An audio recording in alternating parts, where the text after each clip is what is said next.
अस्सलामुअलैकुम, welcome back to my YouTube channel. तो कैसी है मेरी YouTube family? Thank you so much. आप लोग तो अपने आप को बड़ा ब्रॉड कर रहे हो आहिस्ता आहिस्ता।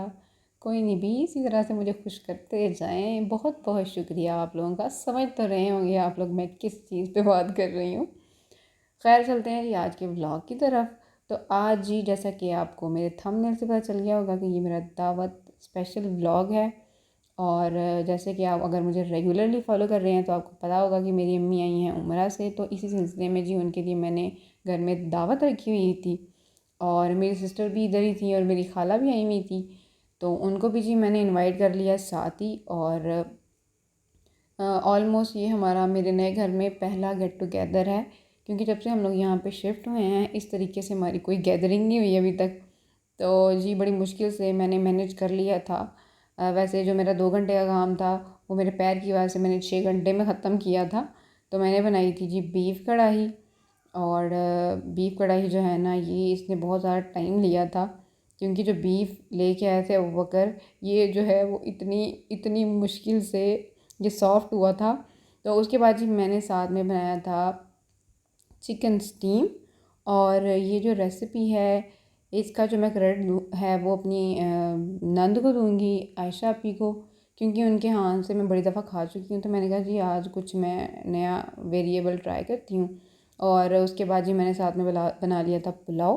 पुलाव तो जी कंपल्सरी चीज़ है, किसी भी कोई भी दावत मेन्यू हो उसमें पुलाव जो है वो लाजमी बनता है। और यहाँ पे जी कैमरा मैंने हैंड ओवर कर दिया था अबू बकर को, क्योंकि मैं बहुत सारे और कामों में इस टाइम मसरूफ़ थी और मेरी स्पीड अभी इतनी तेज़ नहीं थी कि मैं जो है ना वो सर्विंग भी साथ करती, कुकिंग भी साथ करती और रिकॉर्ड भी साथ करती। तो ये जितना भी रिकॉर्ड आपको मिल रहा है ये जो है ये अबू बकर जो है उनको क्रेडिट दूंगी मैं इस चीज़ का। और यहाँ पे जी हमारा जो डिनर का टाइम है वो स्टार्ट हो गया हुआ था। सब ने खाना बहुत इन्जॉय किया और बहुत मज़ा आया, बहुत गप्पे शप्पे भी हमने लगाई, गर्मी बहुत थी।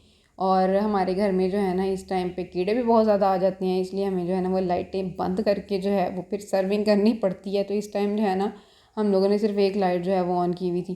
जी मीठे में मैंने बनाई थी खीर, और खीर जो है ना इसको डेकोरेट करने का मेरे पास बिल्कुल मुझे टाइम ही नहीं मिला कि मैं इसको डेकोरेट भी करती। एनी हाउ मैंने इसको जो है वो एज इट इज़ ही सर्व कर दिया। बाकी खीर कैसी बनी थी ये तो वो बताएंगे ना जिन्होंने खाई थी। और उसके बाद ही स्पेशल थैंक्स मेरी खाला का, जो मेरे सारे बर्तन जो है वो उन्होंने धो दिए थे।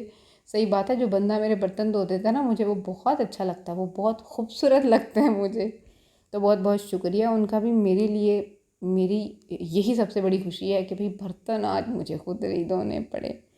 और उसके बाद ये मेरा मोनेटाइजेशन गिफ्ट है, और ये सरप्राइज़ था मेरे लिए, मुझे बिल्कुल नहीं पता था कि आंटी मेरे लिए कुछ लेके आई हैं। तो ये मेरा मोनेटाइजेशन गिफ्ट था उनकी तरफ से। और वैसे ये वीडियो के अंदर इतनी ग्रेस या इतनी जो है ना इसका कलर टेक्सचर इतना वेल बैलेंस नहीं आ रहा जितना ये रियल में लग रहा था। तो जी ये फैंसी दुपट्टा था, और मेरा और मदिया का सेम सेम लेके आई थी आंटी। मदिया का बर्थडे गिफ्ट था और मेरा मोनेटाइजेशन गिफ्ट था। तो हम दोनों कह रहे थे, मदिया कह रही थी और मैं भी कह रही थी कि चलो सेम सेम ड्रेसेस जो है ना इसके साथ बनाते हैं। साथ में जी मुझे लास्ट मेरा व्लॉग जो आपने देखा होगा, मेरी खाला जो ड्रेसेस लेके आई थी हमारे, तो मुझे ये रिबन बहुत पसंद आए थे। तो इस दफ़ा तो वही इंशा की तो रिबन की मौज लग गई। इंशा के लिए इतने सारे रिबन्स जो हैं वो आंटी लेके आई थी, और ये बिल्कुल बारीक स्ट्रैप में थे, इतने सॉफ्ट है कि मतलब बच्चे के हेड को ना ये बिल्कुल भी मसला नहीं देते, बिल्कुल उसको इरिटेट नहीं करते। तो मुझे इसी वजह से ये बड़े पसंद आए थे। तो आंटी जो है वो 3-4 कलर्स में ये लेके आई थी, और मेरी खुशी का तो कोई ठिकाना नहीं था, क्योंकि मुझे मेरी पसंद की चीज़ें मिल गई थी। तो बहुत शुक्रिया उनका। तो मेरे लिए बहुत बड़ा सरप्राइज़ था, क्योंकि मुझे नहीं पता था कि मेरे लिए गिफ्ट्स आ रहे हैं।